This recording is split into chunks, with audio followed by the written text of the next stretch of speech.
इस वक्त मैं मिस्र में हूँ और ये सेकंड टाइम है मेरा कि मैं यहाँ पर आया हूँ। जो पिरामिड्स हैं, पिरामिड्स ऑफ गिज़ा, गिज़ा के जो ये अहराम मिस्र है जो गिज़ा में।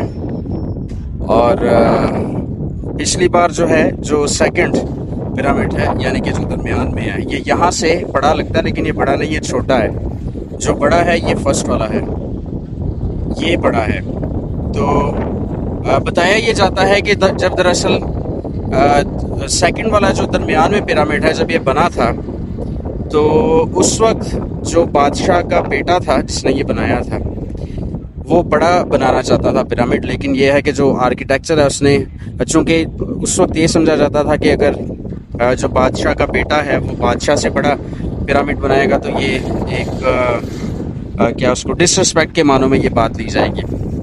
तो फिर जो आर्किटेक्चर है उसने ये मशवरा दिया था कि हम इसको इस तरह से बनाएंगे कि ये हो छोटा लेकिन लगे बड़ा, तो इसे इल्यूजन कहते हैं अंग्रेज़ी ज़ुबान में। तो इस सबब से आप देख सकते हैं कि जब मैं इसे जूम आउट करूँगा तो दरमियान वाला पिरामिड जो है वो बड़ा लगता है लेकिन है ये छोटा। तो इसके ऊपर जो है खुदा का शुक्र है कि मुझे ये दूसरा मौका मिला यहाँ पे आने का। लास्ट टाइम मैंने कोशिश की थी एक मुफस्सल वीडियो बनाने की, खुसूसी तौर पे उन 10 आफ़तों के मुतालिक जो खुदा ने इस दुनिया पर नाजिल की थी फ़िरौन पर और उसकी कौम पर, लेकिन नहीं कर सका। इस बार मैं खुदा की फजल से ज़रूर करूँगा और आप देखिएगा उसमें कितनी जो है वो दिलचस्प मालूमात है। तो इस वीडियो को आगे शेयर कीजिए। खुदा सबको बड़ी बरकत दे।